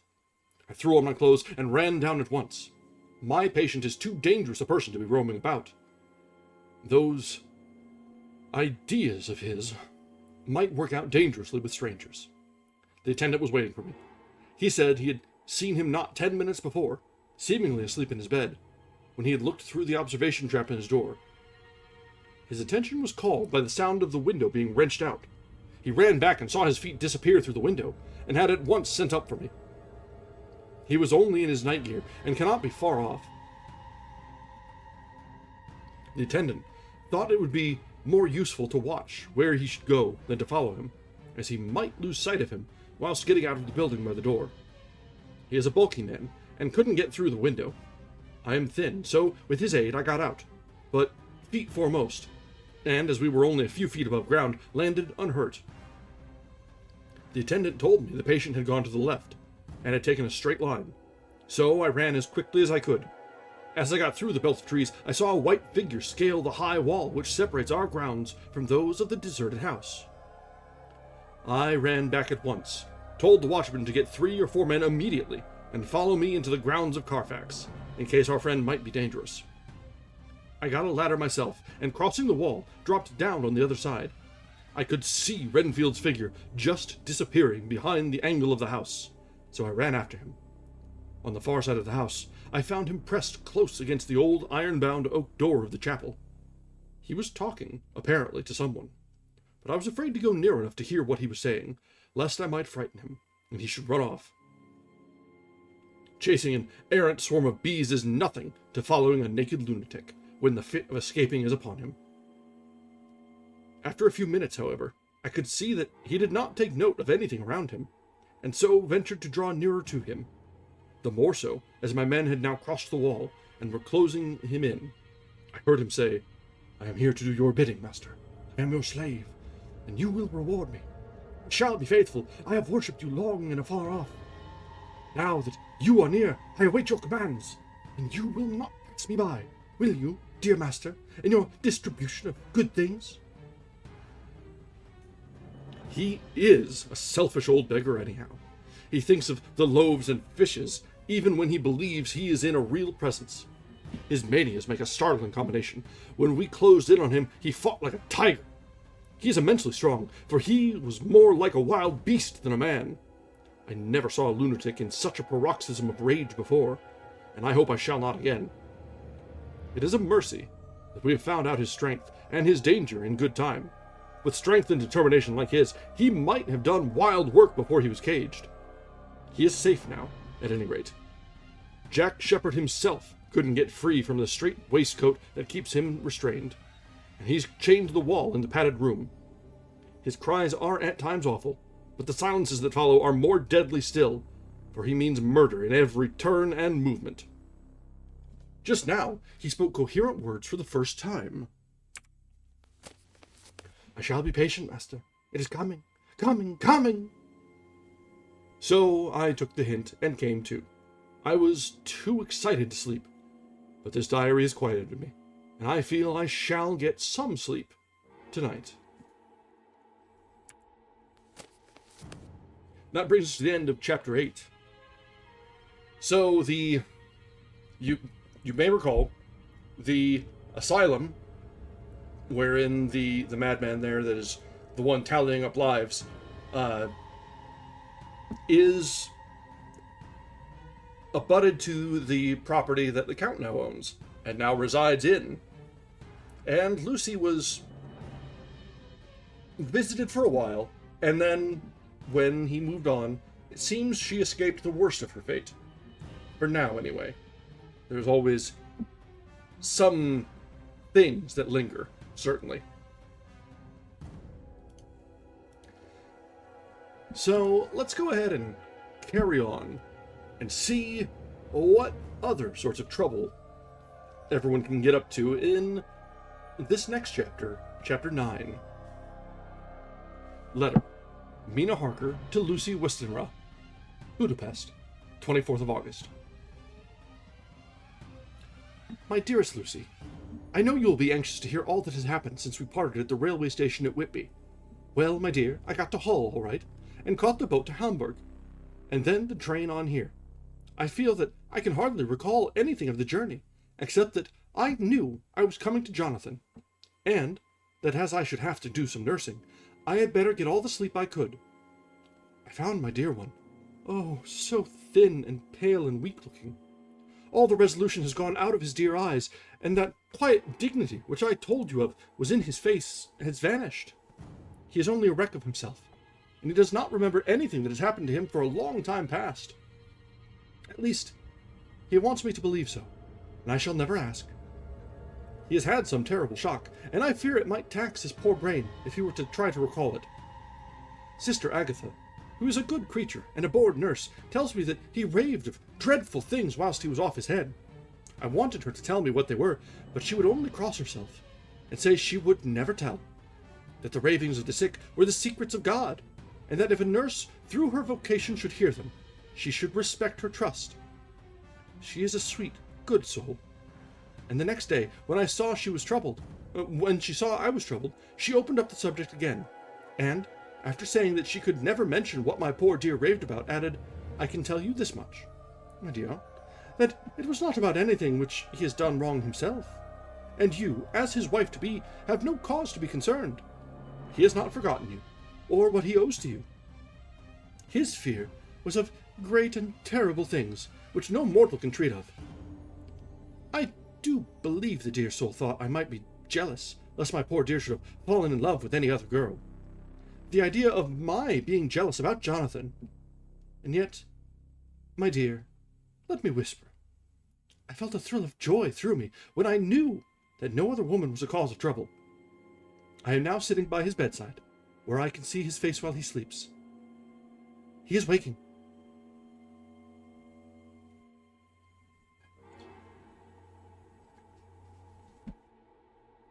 When he woke, he asked me for his coat, as he wanted to get something from the pocket. I asked Sister Agatha, and she brought all his things. I saw that amongst them was his notebook, and was going to ask him to let me look at it, for I knew then that I might find some clue to his trouble. But I suppose he must have seen my wish in his eyes, for he sent me over to the window, saying he wanted to be quite alone for a moment. Then he called me back, and when I came, he had his hand over the notebook, and said to me very solemnly, "Wilhelmina." I knew then that he was in deadly earnest, for he never called me by that name since he asked me to marry him. You know, dear, my ideas of the trust between husband and wife. There should be no secret, no concealment. I have had a great shock, and when I try to think of what it is, I feel my head spin round, and I do not know if it was all real or the dreaming of a madman. You know I have had brain fever, and that is to be mad. The secret is here, and I do not want to know it. I want to take up my life here, with our marriage. For, my dear, we had decided to be married as soon as the formalities are complete. Are you willing, Wilhelmina, to share my ignorance? Here is the book. Take it and keep it. Read it if you will, but never let me know, unless, indeed, some solemn duty should come upon me to go back to the bitter hours, asleep or awake, sane or mad, recorded here. He fell back, exhausted, and I put the book under his pillow and kissed him. I have asked Sister Agatha to beg the Superior to let our wedding be this afternoon, and am waiting for her reply. She has come and told me that the chaplain of the English Mission Church has been sent for. We are to be married in an hour, or as soon after as Jonathan awakes. Lucy, the time has come and gone. I feel very solemn, but very, very happy.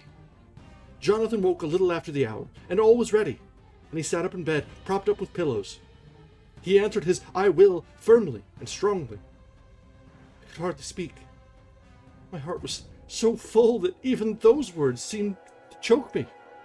The dear sisters were so kind. Please God, I shall never, never forget them, nor the grave and sweet responsibilities I have taken upon me. I must tell you of my wedding present. When the chaplain and the sisters had left me alone with my husband. Oh, Lucy, it is the first time I have written the words "my husband."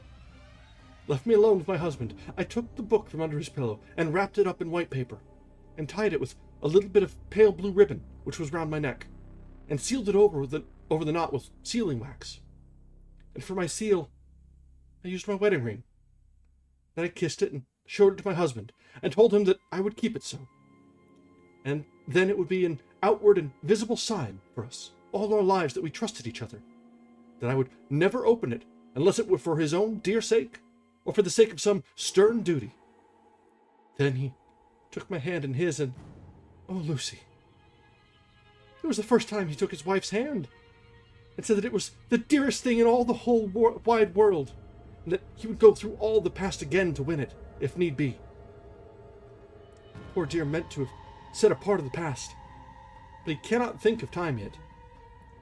I shall not wonder if at first he mixes it up not only the month, but the year. Well, my dear, what could I say? I could only tell him that I was the happiest woman in all the wide world, that I had nothing to give him except myself, my life, and my trust, and that with these went my love and duty for all the days of my life. And my dear, when he kissed me and drew me to him with his poor weak hands, it was like a very solemn pledge between us. Lucy dear, do you know why I tell you all this? It is not only because it is all sweet to me, but because you have been and are very dear to me. It was my privilege to be your friend and guide when you came from the schoolroom to prepare for the world of life. I want you to see now, with the eyes of a very happy wife, whither duty has led me, so that in your own merry life, you too may be all happy as I am. My dear, please, Almighty God, your life may be all it promises, a long day of sunshine, with no harsh wind, no forgetting duty, no distrust. I must not wish you no pain, for that can never be, but I do hope you will always as happy as I am. Goodbye, my dear. I shall post this at once, and perhaps write you very soon again. I must stop, for Jonathan is waking. I must attend to my husband. Your ever-loving, Mina Harker.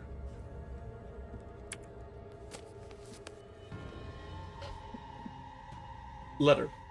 Lucy Westenra to Mina Harker.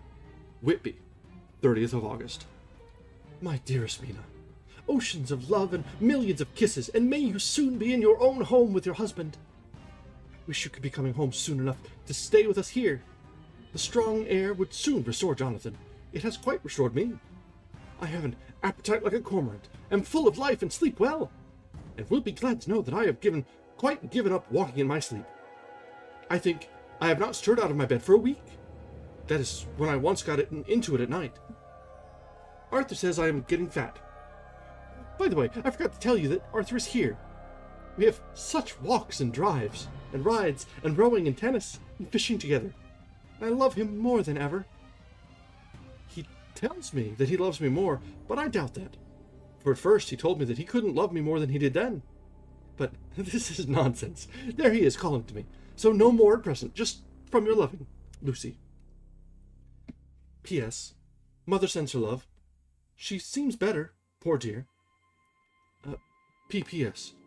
We are to be married on 28th of September. Dr. Seward's Diary. 20th of August. The case of Renfield grows even more interesting. He is now so far quieted that there are spells of cessation from his passion. For the first week after his attack, he was perpetually violent. Then, one night, just as the moon rose, he grew quiet and kept murmuring to himself, "Now I can wait. Now I can wait." The attendant came to tell me, so I ran down at once to have a look at him. He was still in the strait waistcoat and in the padded room, but the suffused look had gone from his face, and his eyes had something of their old pleading. I might almost say cringing softness. I was satisfied with his present condition, and directed him to be relieved. The attendants hesitated, but finally carried out my wishes without protest. It was a strange thing that the patient had had humor enough to see their distrust, for coming close to me, he said in a whisper, all the while looking furtively at them, "They think I could hurt you. Fancy me hurting you. The fools." It was soothing, somehow, to the feelings, to find myself disassociated, even in the mind of this poor madman, from the others. But all the same, I do not follow his thought. Am I to take it that I have anything in common with him, so that we are, as it were, to stand together? Or has he to gain from me some good so stupendous that my well-being is needful to him? I must find out later on. Tonight he will not speak. Even the offer of a kitten or even a full-grown cat will not tempt him. He will only say, "I don't take any stock in cats." I have more to think of now, and I can wait. I can wait. After a while, I left him. The attendant tells me he was quiet until just before dawn, and that then he began to get uneasy, and at length violent, until at last he fell into a paroxysm which exhausted him so that he swooned into a sort of coma. 3 nights has the same thing happened. Violent all day, then quiet, from moonrise to sunrise. I wish I could get some clue to the cause. It would almost seem as if there were some influence which came and went. Happy thought. We shall tonight play sane wits against mad ones. He escaped before without our help. Tonight, he shall escape with it. We shall give him a chance, and have the men ready to follow in case they are required. 23rd of August. The unexpected always happens. How well Disraeli knew life. Our bird, when he found the cage open, would not fly. So all our subtle arrangements came for naught. At any rate, we have proved one thing, that the spells of quietness last a reasonable time. We shall in future be able to ease his bonds for a few hours each day. I have given orders to the night attendant merely to shut him in the padded room, when once he is quiet, until an hour before sunrise. The poor soul's body will enjoy the relief, even if his mind cannot appreciate it. Hark! The unexpected again! I am called! The patient has once more escaped. Later. Another night adventure. Renfield artfully waited until the attendant was entering the room to inspect.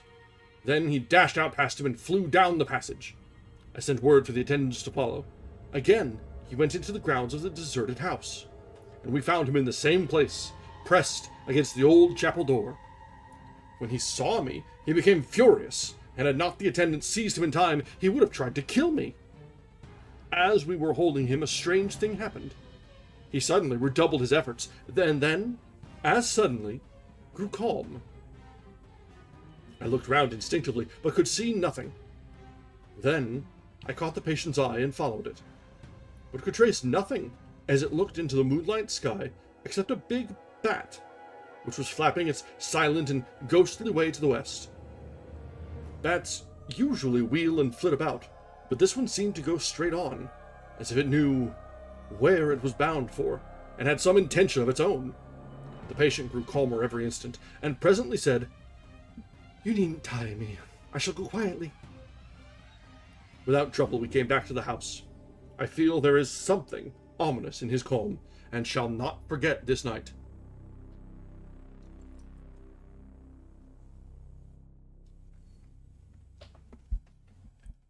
Lucy Westenra's diary. Hillingham, 24th of August. I must imitate Mina, and keep writing things down. Then we can have long talks when we do meet. I wonder when it will be. I wish you were with me again, for I feel so unhappy. Last night I seemed to be dreaming again, just as I was at Whitby. Perhaps it is the change of air, or getting home again. It is all dark and horrid to me, for I can remember nothing, but I am full of vague fear. I feel so weak and worn out. When Arthur came to lunch, he looked quite grieved when he saw me, and I hadn't the spirit to try and be cheerful. I wonder if I could sleep in Mother's room tonight. I shall make an excuse and try.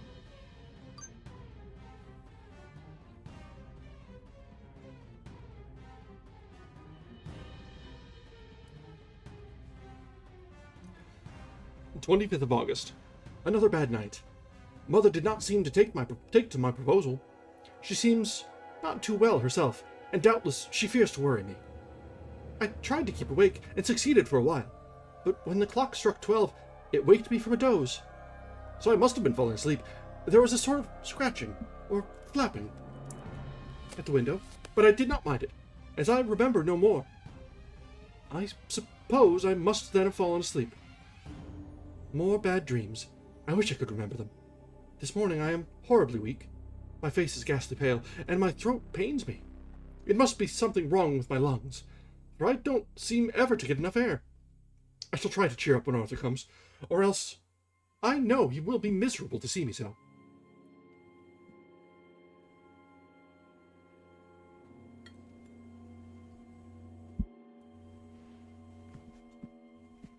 Letter. Arthur Holmwood to Dr. Seward. Albemarle Hotel, 31st of August. My dear Jack, I want you to do me a favor. Lucy is ill. That is, she has no special disease, but she looks awful. It is getting worse every day. I have asked her if there is any cause. I do not dare to ask her mother, for to disturb the poor lady's mind about her daughter in her present state of health would be fatal. Mrs. Westenra has confided to me that her doom is spoken. Disease of the heart.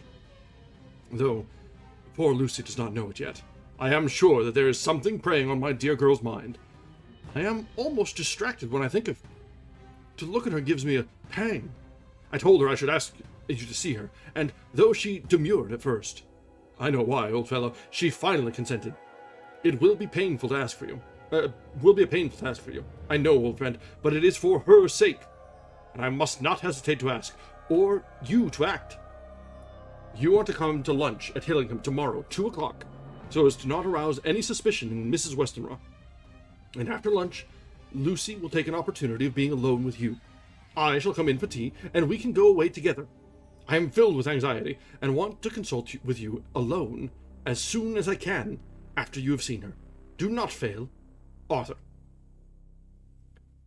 Telegram. Arthur Holmwood to Seward. 1st of September. Am summoned to see my father, who is worse. I am writing. Write me fully by tonight's post to Ring. Wire me if necessary. Letter from Dr. Seward to Arthur Holmwood. 2nd September. My dear fellow, with regard to Miss Westenra's health, I hasten to let you know at once that, in my opinion, there is not any functional disturbance or any malady that I know of. At the same time, I am not by any means satisfied with her appearance. She is woefully different from what she was when I saw her last. Of course, you must bear in mind that I did not have full opportunity of examination, such as I should wish. Our very friendship makes a little difficulty, which not even medical science or custom can bridge over. I had better tell you exactly what happened, leaving you to draw, in a measure, your own conclusions. I shall then say what I have done, and propose doing. I found Miss Westenra in seemingly gay spirits. Her mother was present, and in a few seconds I made up my mind that she was trying all she knew to mislead her mother and prevent her from being anxious. I have no doubt she guesses, if she does not know, what need of caution there is. We lunched alone, and as we all exerted ourselves to be cheerful, we got, as some kind of reward for our labors, some real cheerfulness amongst us. Then Mrs. Westenra went to lie down, and Lucy was left with me. We went into her boudoir. Until we got there, her gaiety remained, for the servants were coming and going. As soon as the door was closed, however, the mask fell from her face. She sank down into a chair with a great sigh, and hid her eyes with her hand. When I saw that her high spirits had failed, I at once took advantage of her reaction to make a diagnosis. She said to me very sweetly, "I cannot tell you how I loathe talking about myself." I reminded her that a doctor's confidence was sacred, but that you were grievously anxious about her.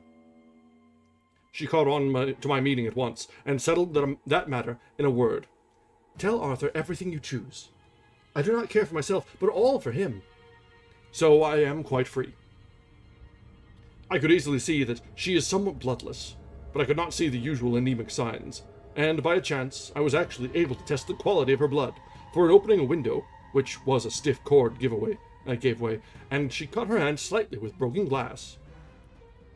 It was a slight matter in itself, but it gave me an evident chance, and I secured a few drops of the blood and have analyzed them. The qualitative analysis gives a quite normal condition, and shows, I should infer, in itself a vigorous state of health. In other physical matters, I was quite satisfied that there is no need for anxiety, but as there must be cause somewhere, I have come to the conclusion that it must be something mental.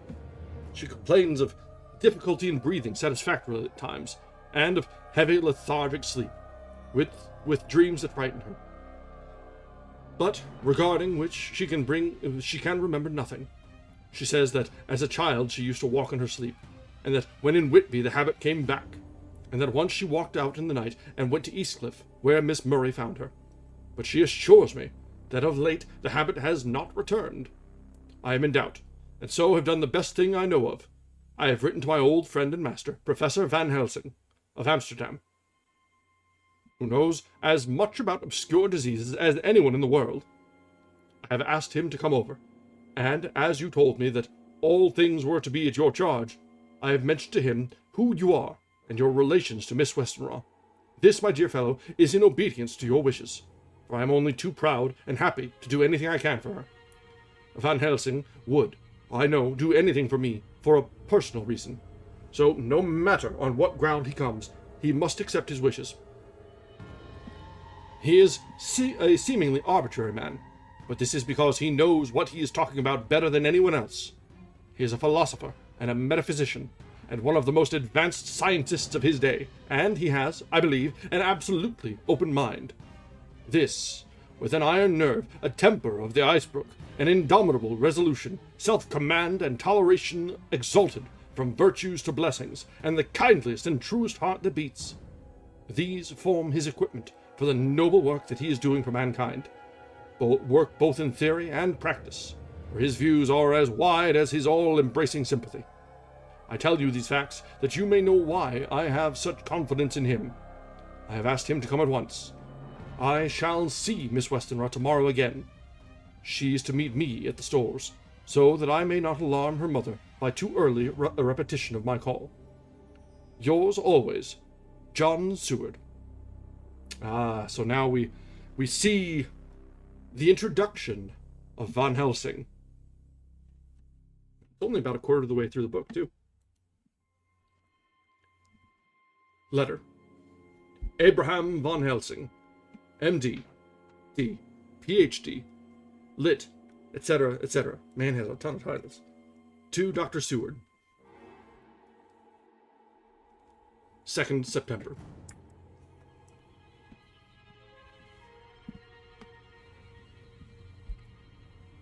Oh, now I have to decide what voice we're going to give Van Helsing.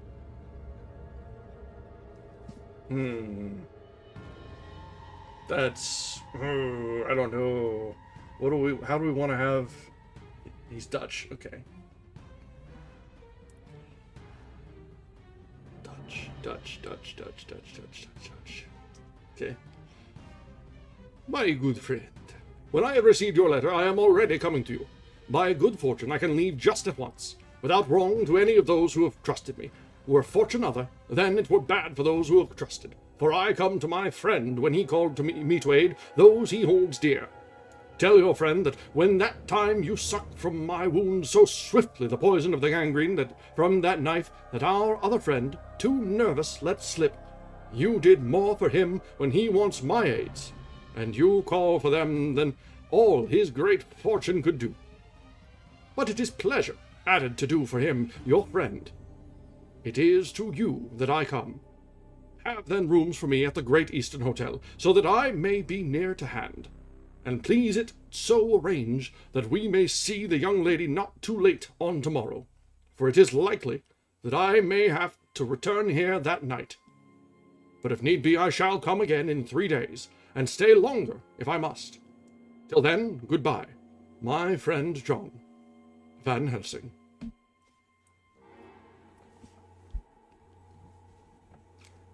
Letter, Dr. Seward, to the Honorable Arthur Holmwood, 3rd of September. My dear Art, Van Helsing has come and gone. He came on with me to Hillingham, and found that, by Lucy's discretion, her mother was lunching out, so that we were alone with her. Van Helsing made a very careful examination of the patient. He is to report to me, and I shall advise you, for, of course, I was not present at the time. He is, I fear, much concerned, but says he must think. When I told him of our friendship, and how you trust to me in the matter, he said, "You must tell him all you think. Tell him what I think, if you can guess it, if you will. Nay, I am not jesting, this is no jest, but life and death, perhaps more." I asked what he meant by that, for he was very serious. This was when we had come back to town, and he was having a cup of tea before starting on his return to Amsterdam. He would not give me any further clue. You must not be angry with me, Art, because he is very reticent. Because his very reticence means that all his brains are working for her good. He will speak plainly enough when the time comes. Be sure. So I told him I would simply write an account of our visit. just as if I were doing a descriptive special article for the Daily Telegraph. He seemed not to notice, but remarked that the smuts in London were not quite so bad as they used to be when he was a student here. I am to get his report tomorrow, if he can possibly make it. In any case, I am to have a letter. Well, as to the visit, Lucy was more cheerful than on the day I first saw her, and certainly looked better. She had lost something of the ghastly look that so upset you, and her breathing was normal.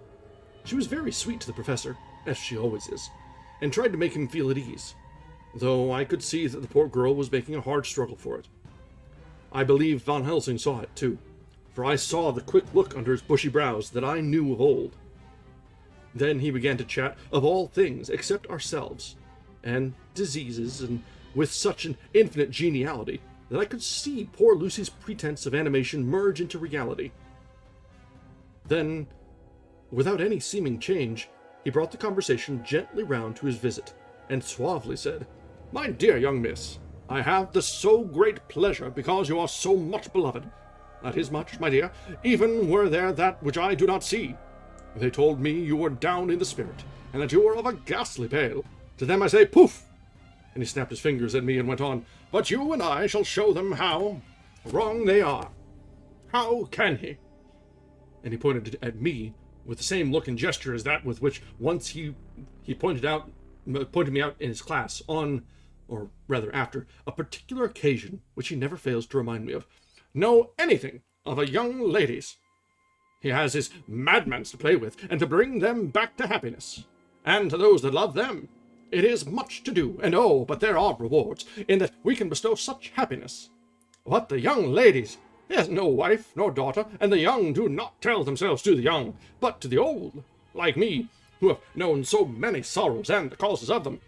So, my dear, we will send him away to smoke the cigarette in the garden, whilst you and I have little talk all to ourselves." I took the hint and strolled about, and presently the professor came to the window and called me in. He looked grave, but said, "I have made careful examination, but there is no functional cause. With you, I agree that there has been much blood lost, as it has been, but is not. But the conditions of her are in no way anemic. I have asked her to send me her maid, that I may ask just 1 or 2 questions, so that I may not chance to miss nothing. I know well what she will say, and yet there is cause. There is always cause for everything. I must go back home and think. You must send to me the telegram every day, and if there be cause, I shall come again. The disease, for not to be all well is a disease, interests me. And the sweet young dear, she interests me too. She charmed me, and for her, if not for you or disease, I come." As I tell you, he would not say a word more, even when we were alone. And so now, Art, you know all I know. I shall keep stern watch. I trust your poor father is rallying. It must be a terrible thing to you, my dear old fellow, to be placed in such a position between 2 people who are both so dear to you. I know your idea of duty to your father, and you are right to stick to it, but, if need be, I shall send you word to come at once to Lucy. So, do not be over-anxious, unless you hear from me.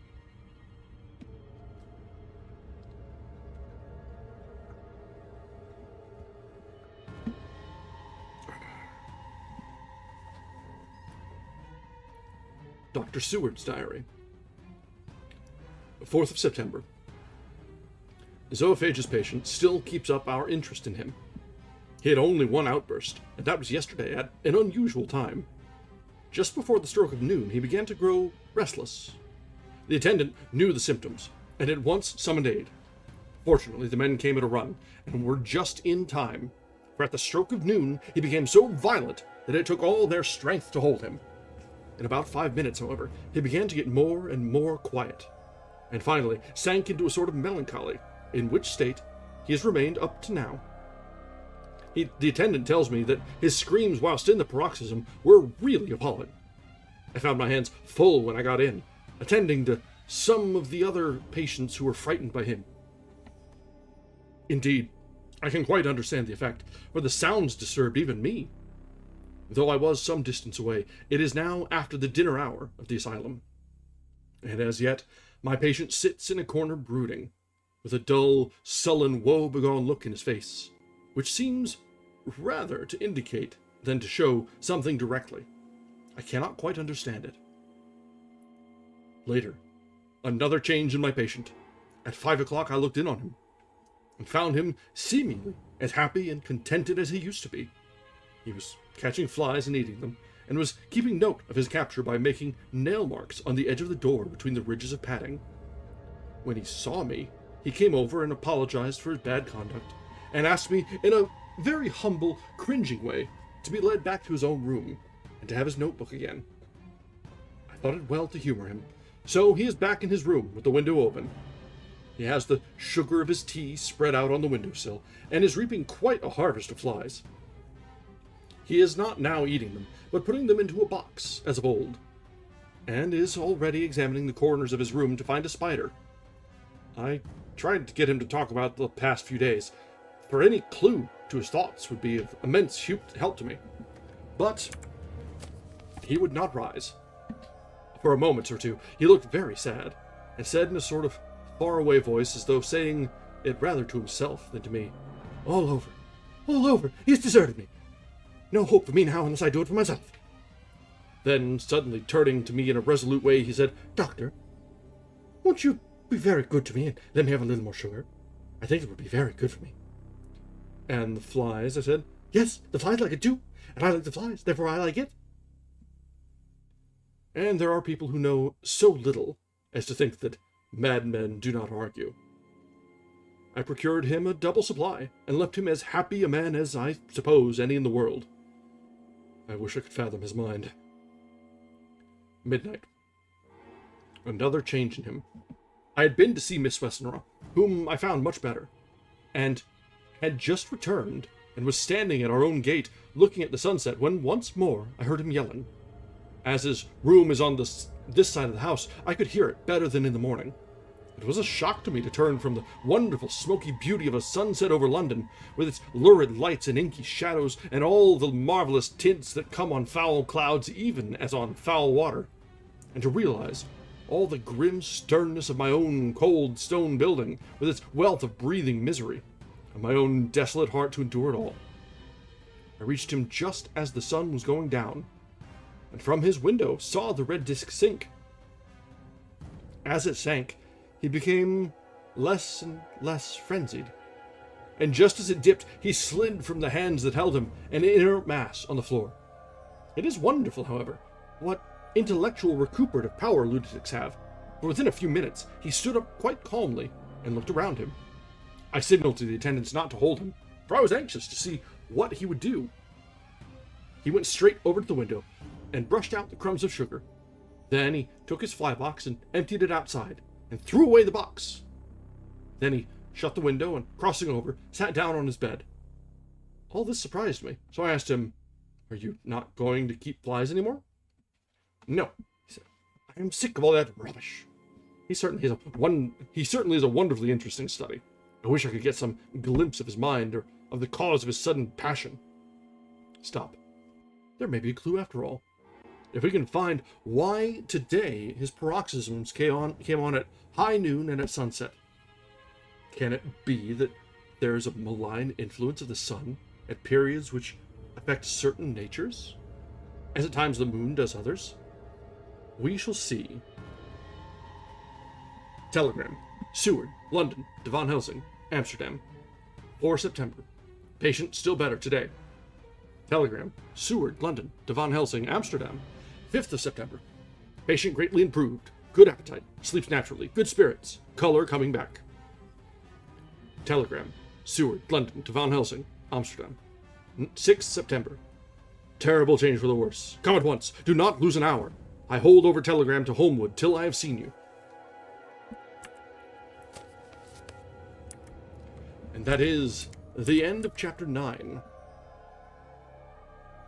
And that'll be as far as we go for tonight. We've gone a little bit over time, but that seems like a wonderful time to call it for the evening. Anyway, we get the perfect little bit of a cliffhanger there.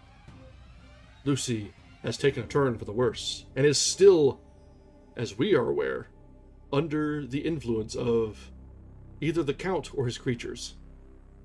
So, we'll be back on Tuesday for our next reading, when we will see maybe a little bit more of the fate of the characters that have been collected. It was quite a bit of relief to see John come back into the light. A little worse for wear, but still among the living. So we'll see how the rest of the motley crew tends to come together as we come apart. So, with that, we'll be calling this an end for the evening. Thank you very much for joining us, as always. If you have not yet, I encourage you to drop a like on the stream, maybe a subscription to the channel if you have not yet. It lets the algorithm know that we're doing fun things over here, and maybe helps to grow the channel just a little bit. I do have to shill a little bit every once in a while, forgive me. So, with that little business out of the way, thank you very much. Have a wonderful evening, and until next time, we'll be back on Tuesday for our continued reading of Dracula. Good night.